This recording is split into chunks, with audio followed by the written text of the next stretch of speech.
اللہ وحد ہے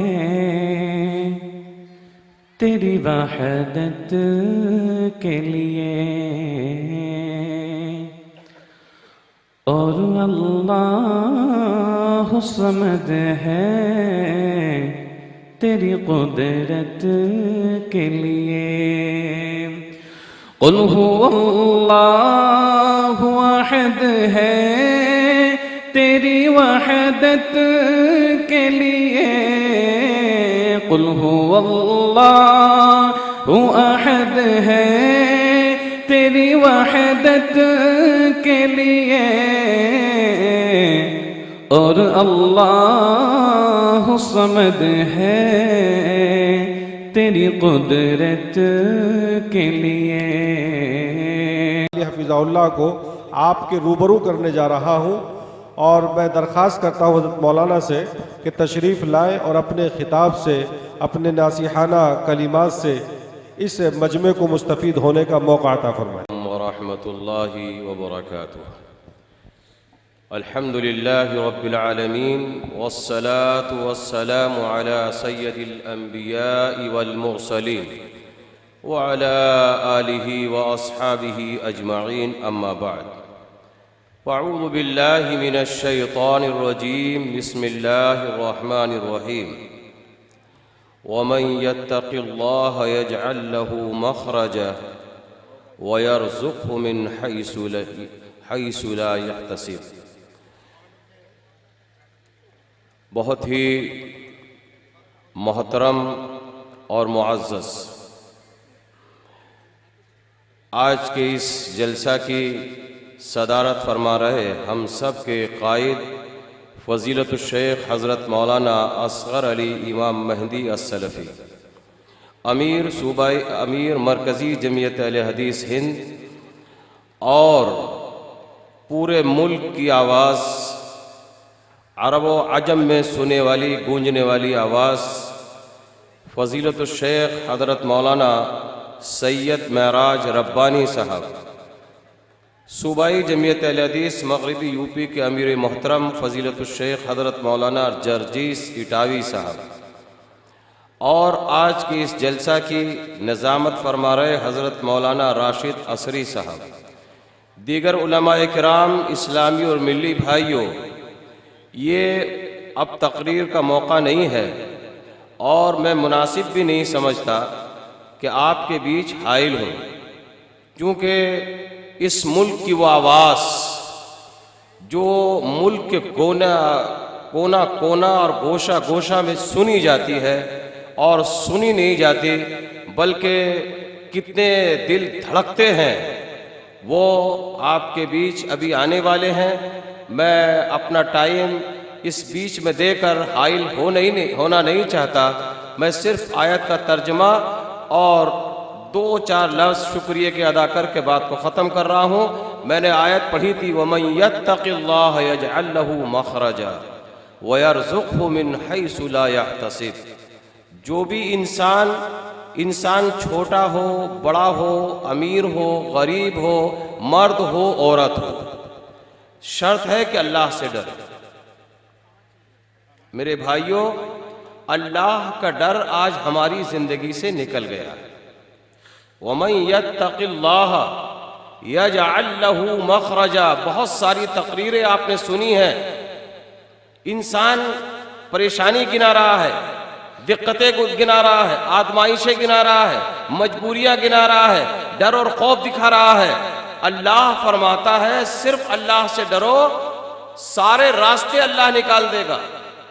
اور ڈر کی تاکید اللہ تعالیٰ نے قرآن میں جگہ جگہ کی، اہمیت بیان کی، فضیلت بیان کی۔ وہ موقع نہیں ہے، لیکن اللہ کے رسول سے بڑا کسی کا مقام نہیں ہے۔ اللہ نے اللہ کے نبی کو فرمایا یا ایھا النبی اتق اللہ، اے نبی اللہ سے ڈرو، اللہ سے۔ اور صرف اتنا نہیں فرمایا، بہت سارے لوگ کہتے ہیں کہ نبی کا دامن پکڑیں گے اور مچل جائیں گے اور جنت میں چلے جائیں گے۔ اللہ نے اللہ کے نبی کی بیویوں کا تذکرہ تو فرمایا اتقین اللہ، اے نبی کی بیویوں اللہ سے ڈرو۔ سارے مومنین کا تذکرہ قرآن نے کیا تو اللہ نے فرمایا یا ایھا الذین آمنوا اتقوا اللہ حق تقاته ولا تموتن الا وانتم مسلمون. اے مومنو اللہ سے ڈرو اور اللہ سے اتنا ڈرو جتنا کہ ڈرنے کا حق ہے، جتنا اللہ سے ڈرنے کا حق ہے. ایک چور پولیس والے سے ڈرتا ہے، کس لیے ڈرتا ہے؟ پولیس پکڑ لے گی، حوالات لے جائے گی، اور اگر نہیں چھوٹا تو جیل چلا جائے گا. ایک شرابی ڈرتا ہے شراب پینے والا، کیوں؟ اس لیے کہ خاندان کیا کہے گا، رشتہ دار کیا کہے گا، داماد کیا کہے گا، سسر کیا کہے گا. اللہ فرماتا یہ اللہ کا ڈر نہیں ہے، یہ سماج کا ڈر ہے، سماج کا. آج انسانیت سماج سے ڈر رہی ہے، اللہ سے نہیں ڈر رہی. معاف کیجیے گا. اللہ کا ڈر کیا ہے؟ حضرت عمر فاروق رضی اللہ تعالیٰ عنہ گشت کر رہے ہیں مدینہ کی گلیوں میں، اور ایک جھوپڑی سے ایک نحیف سی آواز، بوڑھی آواز عمر فاروق کے کان میں آتی ہے. کان لگاتے سنتے ہیں تو سنائی دیتا ہے ایک بوڑھی عورت اپنی جوان بیٹی کو اٹھا رہی ہے، جگا رہی ہے رات میں. مائیں سن رہی ہیں تو اپنے معاشرے کو سنوارے. آج ہماری بچیاں کہاں ہیں؟ آج ہماری بیٹیاں کہاں ہیں؟ آج ہماری بہویں کہاں ہیں؟ آج ہمارا سماج کہاں ہے؟ میرے بھائیوں، اٹھا رہی ہے، اٹھ جا. بیٹی اٹھ گئی، جگ گئی، اور جگنے کے بعد اس نے کہا ماں ابھی رات کا بہت حصہ باقی، کیوں نیند کچی اٹھا دی تو نے میری؟ ماں نے کہا تو نے عمر کے منادی کی آواز نہیں سنی؟ عمر کا منادی اعلان کر رہا تھا کہ آج سے دودھ میں پانی نہیں ملایا جائے گا. کیا آج کے بعد کوئی بھی دودھ میں پانی ملائے گا تو اس کی پکڑ کی جائے گی، اسے سزا دی جائے گی.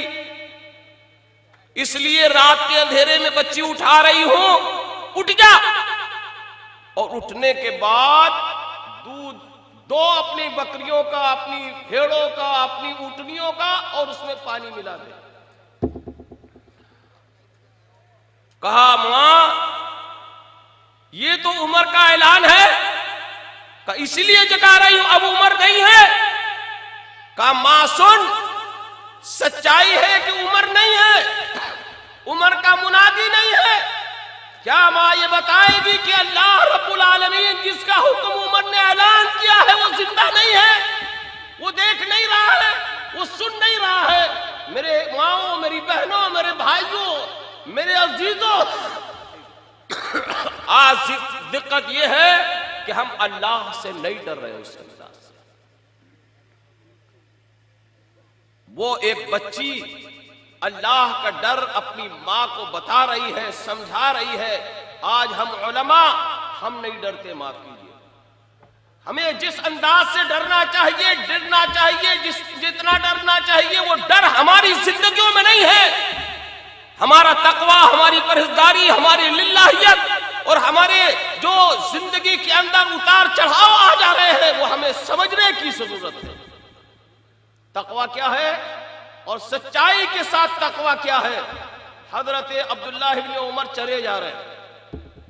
اس کے بعد ایک مثال اور دوں گا، بات کو ختم کر دوں گا. حضرت عبداللہ ابن عمر چلے جا رہے ہیں. چلتے چلتے چلتے ایک گڈریا نظر آیا. گڈریے کی ویلو کیا ہے؟ اس کی حیثیت کیا ہے؟ آج کے سماج میں اس کا وقار کیا ہے؟ حضرت عبداللہ ابن عمر نے دیکھا بہت ساری بھیڑیں لیے جا رہا، اس کی آزمائش کی. اس کو چیک کیا، کہا کہ قافلے میں ہیں، بھوکے ہیں، ایک بکری دے دو، کاٹیں گے، کھا لیں گے، پیٹ بھر جائے گا. اس گڈریے نے کیا کہا؟ میرے علماء، میرے حفاظ، میرے بھائیوں، میرے عزیزوں، میرے سرپرستوں، میرے بزرگوں، سن کر جاؤ یہ بات.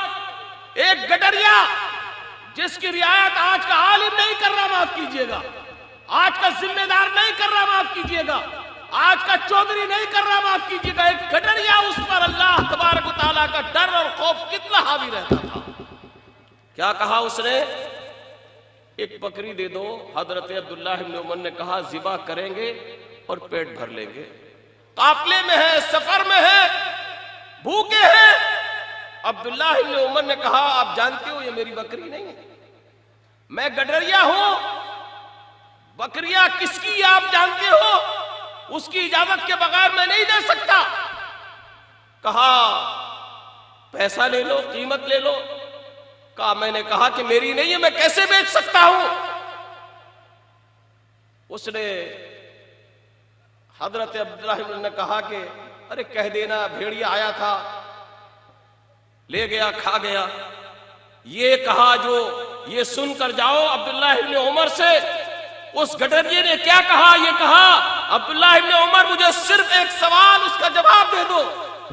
اللہ کے ہاں اللہ تبارک و تعالیٰ جب اس بکری کے بارے میں پوچھے گا تو مجھے کیا اللہ کیا جواب دینا چاہیے؟ جواب دہی کا احساس آج ہمیں نہیں ہے، جس کی وجہ سے ہمارے مدرسے کیا ہیں، ہماری جماعتیں کیا ہیں، ہماری ذمہ داریاں کیا ہیں۔ میرے بھائیو ہم کچھ سمجھنے کے لیے آج تیار نہیں۔